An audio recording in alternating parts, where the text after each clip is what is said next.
செங்கோட்டையன் அதிமுகவிலேயே இருக்கிறாரு, அதிமுக எம்எல்ஏ. ஆனால் இருக்கிற இடம் டெல்லி. ஒரு 3-4 மாதத்துக்கு முந்தி நிர்மலா சீதாராமனை சந்திக்கிறாரு, அமித்ஷாவை சந்திக்கிறாரு, நட்டாவை பார்க்குறாரு, ராஜ்நாத் சிங்கை பார்க்குறாரு. தேவையே இல்லை. அவர் இப்போ அதிமுக எடப்பாடியை பார்க்கணும், கேபி முனுசாமி பார்க்கணும், இல்லைன்னா தமிழ் மகன் உசேனை பார்க்கணும்.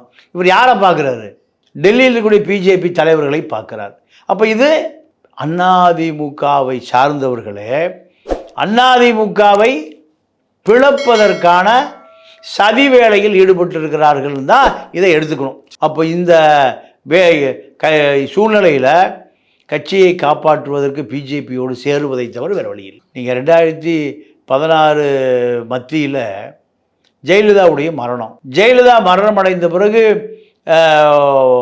ஓபிஎஸ்ஐ கையில் எடுத்து இங்கே பிஜேபி ஆட்சி, பினாமி ஆட்சி கொண்டு வருவதற்கு பிஜேபி முயற்சிக்குது.